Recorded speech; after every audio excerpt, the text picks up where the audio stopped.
Hello, hello, Trinidad and Tobago. My name is Mark Anthony Peter, and welcome to Breakthrough. I am joined, as per usual, by my co-host, Sean Michael Small. Hello, Sean. How are you? Usual, but not always. Yeah. True. All right. But how's it going? Things are going okay. You know, Christmas comes with a special stress where I always have to try to figure out what do I buy my family who either have very simple tastes and, or like anybody else, would have things that, are expensive, like, spend money on the car, spend money on the house, right? So it's like, there's not a lot of in-between that's easy for you to find, what do I... And I guess this is why, the stereotypical tie or socks for Christmas as adults turn into the gifts. Because if you need something, you're not going to be like, in June, I need a new X. I'll wait for December. I'll throw hints along the way, and I'll go for like 7 months without whatever it is I need, or 6 months, Fair. Well, I mean, it's stressful differently for me, just because of the the many weekends of shows. Yeah, all of the music that I'm musicking. Yeah, got it.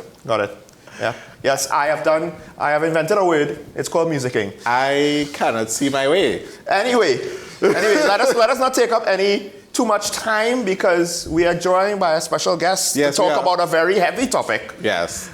So as switching gears, as we always do. We're going from the light to maybe not the dark, but definitely the serious with our guest. Well, I'll let you introduce him this time. Okay, thank you. I was waiting. All right. Joining us on Zoom is host of WESN's show Psyched, Sule Joseph. Good morning. Just checking to make sure that he can hear. Oh, he's... Check, it might be muted, Sule. Yeah, you hear me? You guys hear me now? Yes. Great, lovely. All right. All right, so first of all, thank you so much for joining us. I've actually wanted to have you on for quite some time now. That is true. But I'm glad that we're finally being able to get this done. So, without further ado, let's just get straight into it. So, in my experience as an artist myself and with my other colleagues, one thing that artists tend to deal with a lot is anxiety, right? And that's sort of the fear of the unknown, the fear of failing, fear of rejection, that sort of thing. Rejection, especially. And I think it's always an interesting space to be in, especially as artists, because we exist in a fragile space, and we are fragile people, right? For the most part, even though some of us may pretend we are a little sensitive. Creatives are very sensitive. Yes. So, but I wanna help some people this morning. So, just as I know there are many technical terms that you can use, but what causes the anxiety, or what tends to happen in the mind and the body? Because I feel like once we are aware, then we can get to the whole knowing how to manage and how to cope sort of thing. All right. So, first of all, this is the first time I'm on this program, so happy to be here. All right. I think I've been on most other programs, so happy to be on this one first time. All right. When we talk about anxiety, this is what I want people to understand. I like breaking things down into real simplistic terms so that you understand it properly. Mm-hmm. Anxiety is the fear of the unknown, the future unknown. That's what it is. Okay. It's the fear of the future unknown. And then the worry. So it's the fear and worry of that future unknown thing. So, for example, if you have the night before an exam coming up, the fear and worry of potential failure of that exam can trigger anxiety. And of course, we recognize anxiety by the symptoms, right? It's different for everybody, but usually you feel like butterflies, you feel like something in your stomach is moving. You might experience irritable bowel syndrome. You might not be able to sleep. High levels of stress, cortisol pumping through your body. You might be cold sweating. Mm-hmm. All right, your memory may be affected, because when you start to experience anxiety, you start to push your body into the realm of fight or flight. I don't know if you ever heard that before. Yeah. Fight, flight, or freeze. Mm-hmm. Yeah. You're pushing your body into that state. Yeah, and so there are certain chemical balances and so on that occur when you go into fight or flight state. Right. That will affect your entire functioning. Some of the things that will happen when you're going to fight or flight is heightened or overstimulation and hyper-awareness. So you become hyperly aware of everything. You become more conscious of everything. You begin to fixate on little things that you probably didn't fixate on before. And with all of that occurring in your brain, that fight or flight response occurs in your amygdala, which is your primitive brain. And while that is happening, things like memory get affected. Right? Because the brain is preparing to save your life, right? Fight or flight was a response, a brain response in the caveman days and so on, if you believe in those things. Or in the garden, I guess. Yes, I don't know. Yes. Either one. Right? And you, to survive, your brain will tell you if you need to run away, to fight, if to play dead, or what you need to do is literally a survival technique, right? So it's a remnant of that. And so when you put yourself into a space of worry and put yourself into a runaway mode, all your brain is focusing on is surviving at that point. So then you tend to find memory issues pop up. Something that you thought you learned, you now can't recall and remember. It's difficult because all your brain is focusing on is surviving. Right. And you have convinced your brain you're in a position of a place where it's life or death. Right. Okay. That makes sense because in high stress emergencies, eyewitnesses tend to be at times unreliable because it's hard to, everything moves so fast, right? So, I mean, what you're saying makes sense. Kind of feeling red a little bit. But what you're saying makes sense because I shared this with my group, and I will share it on air for everybody to hear. So when I recently had a concert, and that was very much a anxiety-inducing situation because I was responsible for a lot of things, and anxiety tends to affect my dreams. So like a couple weeks before the show, I had a dream. I had a full house, but the cast was nowhere to be found. Right? I was like, where are my singers? Where are they? Like, I did message one of them in the dream, and she was like, oh, I'm again, a roti. I was like, what? And then I woke up, I'm like, Mark, get it together. Yeah, cool. So when you woke up? Yeah, I was not okay after that. I'm like, I need to relax myself. Would you like me to explain that? Please, thank you very much. Okay, so what happens is our brains don't like to leave things unresolved, right? So even when we are not conscious of it, your brain is still working on resolving things. So what would have happened in that instance is that you would have had future worries and fears, right, of various degrees about this upcoming major event that you're going to have. Of course, you want it to be successful. And because you did not process it and treat with it, your brain processed it for you while you were sleeping. Ooh. So while you're sleeping, your brain started processing and going through some of the fears that you'd have that for whatever reason the concert won't come off successfully. And for some people it might be that the concert busts and people didn't come out and so on. But in your instance, the concert was well attended, but the opposite failed because your cast and crew didn't show up. And so that speaks to fears and anxieties that you would have about this very important program that you have.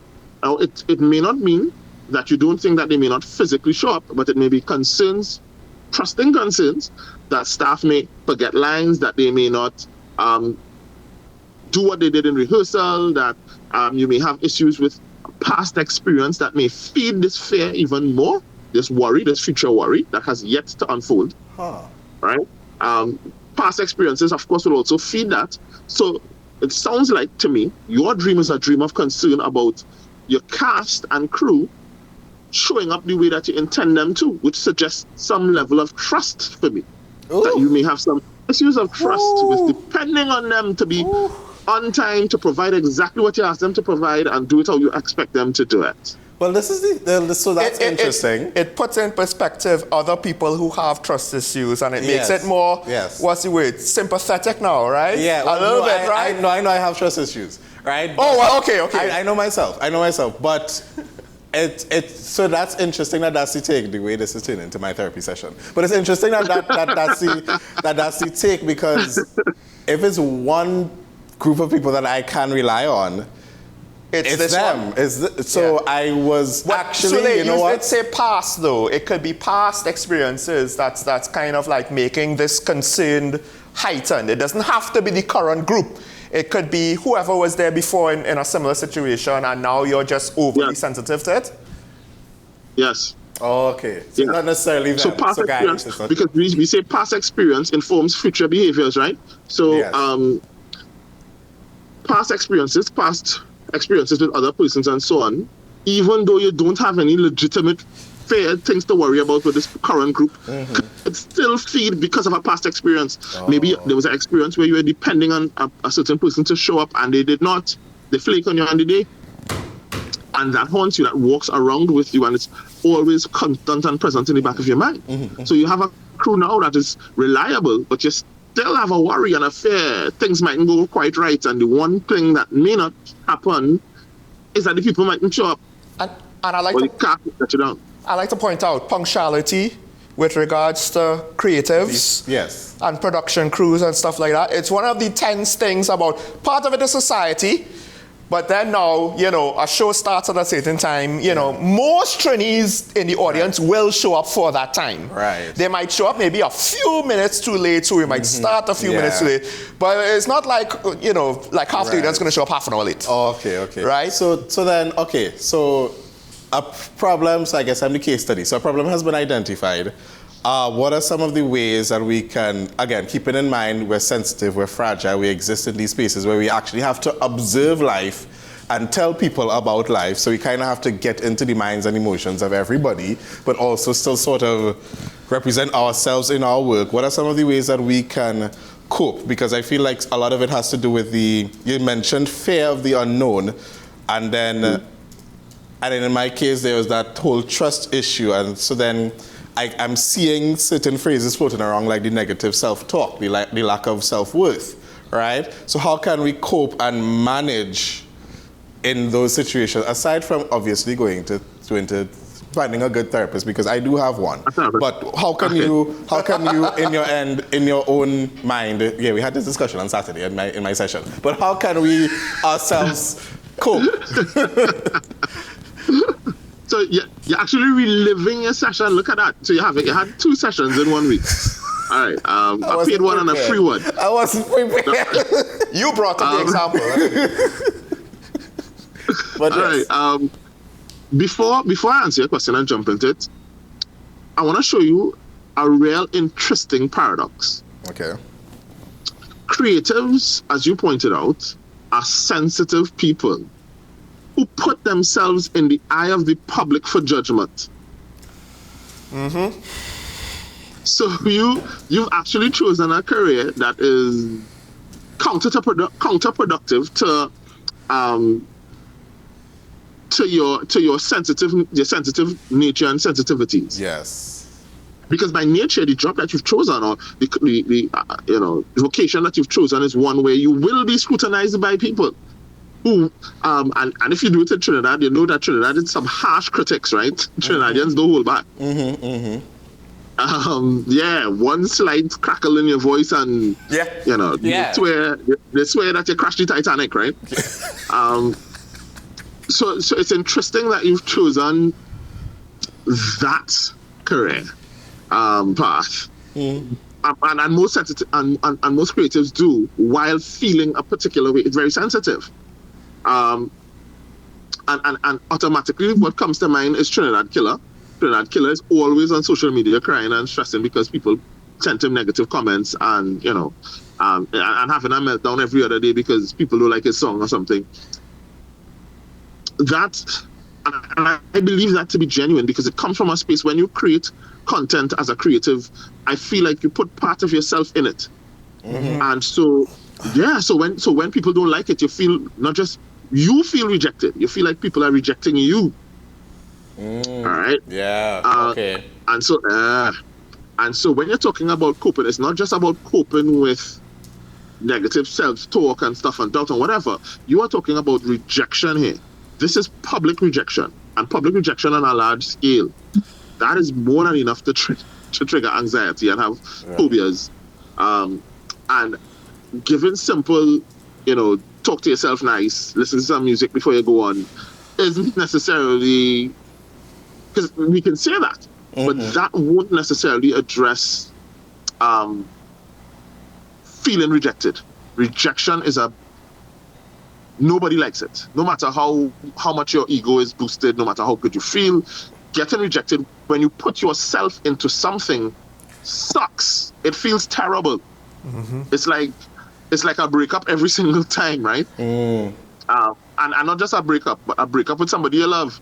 So it's a breakup every single time. So I actually admire creatives because you put your heart on the line every time you all go out. Yeah. Right? Yeah, for criticism, for praise. When it's praise, it's great. When it's not, it's terrible. And it's so essentially you're functioning in an abusive state. You're functioning like you're functioning in an abusive relationship. And so, first of all, yeah, sometimes it's great, sometimes it's nice praise and stuff. You can't tell. Yeah. And sometimes it's terrible. So that and all will be building the anxiety. So then, is it going to go perfect today and I'll receive all the praise and plaudits? Is it not going to go well and people are going to rip my head off and I'll feel like crap? Am I going to do everything that I can do and people are still not going to like it and I still feel like crap? So, as I said, it's not as simple, straightforward as to what techniques can be used. I think people need to first recognize that they are in a contradictory space, that they are sensitive, but they are opening themselves up to the public for scrutiny. Yeah. That is never going to be easy. You probably need to have your therapist on speed dial. Okay. Okay. No, but there are things you can do. So yes, when you mention negative self-talk, you can prep yourself. You can prep yourself and say, listen, somebody is not going to like it. No matter what I do, right. Somebody's not going to like it. All right. That's just what it is. And you can you live with that, or you can not live with the fact that you pour all of yourself into it and somebody does not like it. And if you were in session with me, one of the things I'd say to you is, what is more important to you? Is it important that they like it, or is it more important that you feel you've given the best version of what you can give? Okay. So yeah, because So what correct me if I'm wrong. So what I'm hearing you say is it's detaching yourself from certain things where some part of us wants the praise, but we don't want the rejection. So should we just sort of detach from it on a whole and say it, just as you said, if people like it, they like it, and if they don't like it, if they don't like it, they don't like it. Like how important, not necessarily detaching from life, but once it's out there and the moment has gone, then you're just like, okay, I've done my work. So there's something I tell my clients all the time: release with love. You put effort and energy into something, you work on it, you hone it, you feel like and then you release it with love. Okay. Right? Whether it's a relationship, whether it's people, whether it's a task, you release it with love. Because the tighter you try to hold on to it and fuss and stress over it, is the more you corrupt that thing and make it, you corrupt it, you make it dark and not something nice and fun and light anymore. It becomes this heavy noose around your neck. And so each time that you're going to sing or perform, you become so stressed and anxiety burdened that it's no longer this liberating feeling of feeling good. It's more like this thing that is dragging you down to the bottom, and you're slowly dying inside each and every time. So it's to release it with love. Understand that you've done the best that you can do with this thing, and you're going and give it your best shot. Right. Okay. So then, yeah, and you have to be happy with doing, knowing that you've done your best. So if people like it, great. That makes it even better. People who don't like it, next time, hopefully that you'll tweak and they like it. But you are satisfied that you've done what you could do. This, I think, is because we've had this discussion the last episode where process versus the result, and with few exceptions, I would argue process matters more than the result, because there's so many things that could go into the result. But you can't expect a good outcome if you have inconsistent or consistently bad process. And in this case, I think a lot of successful artists, what you just said there, that seems to be what they practice. Whereas, and in part, why that makes sense to me is it's also being true to the art. Look, I'm going to do the best job I can at doing the art that I do. And if people like it, they like it. But if I try to change to please them, at some point it's no longer art, it's commercial, whatever, right? Generic commercial, mass-produced, whatever. And then it's no longer art. And then if I want to make money, will my psychology survive the attempt to make money? I guess it would be the next question. And that's essentially what I think what you're telling me, because a lot of the most successful artists, they're successful over time because they're an artist, so they stick to their vision and they may reinvent themselves, but it's still within a certain philosophy, so that no matter what, their fans could always go back to them because they are who they are, and they offer that unique spark through their work that comes from them, as opposed to, well, I try to please everybody and I end up pleasing no one. Right. Well, okay, so I want to use this person as an example. Bunji Garlin. The artist Bunji was when Bunji first started singing Raga Soca. It's not the artist who Bunji is today. Right. Could we agree on that? I want to have an opinion. Yes. I recognize where you're going. So yes, I can. Yeah, he's not the same artist. Yeah. He started with this Raga Soca style. He sang a particular type of music.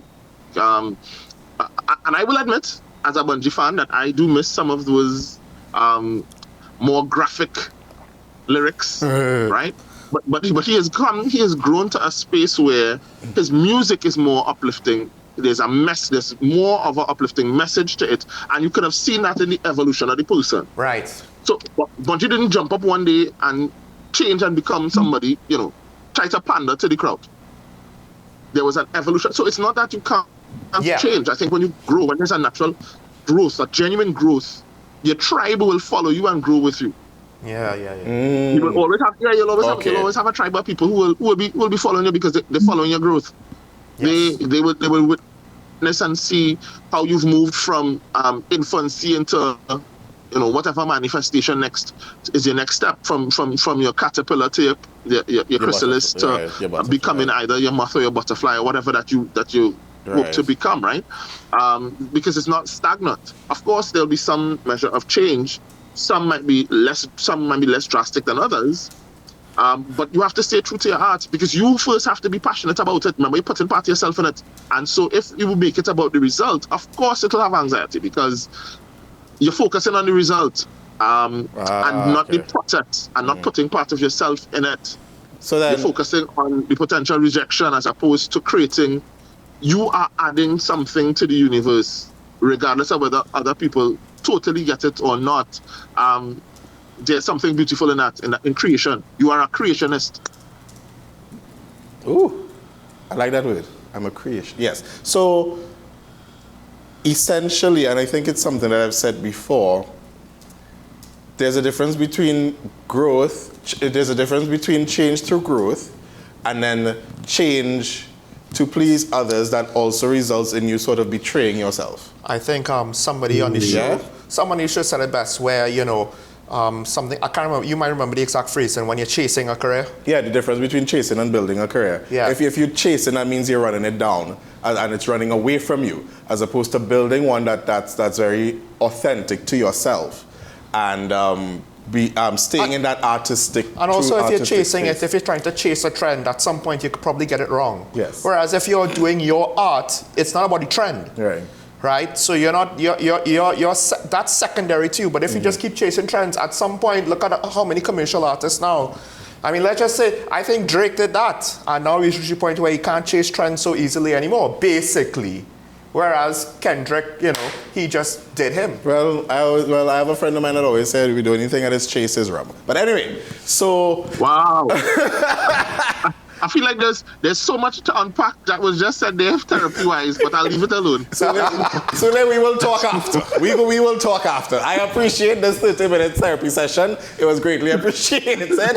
But we have to have you on some more because there's a lot more to talk about. But this was really a really great conversation. And I'm really happy that you're able to come on. We will stay in touch all of the time. And thank you so much for coming on. Yeah, no problem. In closing, I'll just say quickly that creatives are pioneers. Remember, as a creative, you are creating something new that probably didn't exist or building on something that existed already. So you're always cutting new lawn, new grass, cutting new tracks, developing new territory. That is not an easy thing to do. Being to the forefront of anything is never the easiest. You're the first to take licks, the first to get wet, the first, anything dangerous, you're the first one facing that. It takes a special type of person to be able to do that. Yeah. So despite actually experiencing anxiety and experiencing those things, don't beat yourself up too much. You're a lot greater than you give yourself credit for. Thank you. Thank you for that, Sule. Thank you so I'm much. sure there's a lot of the audience that will very much be grateful for those words. Yes. Thank you. Thank you so much.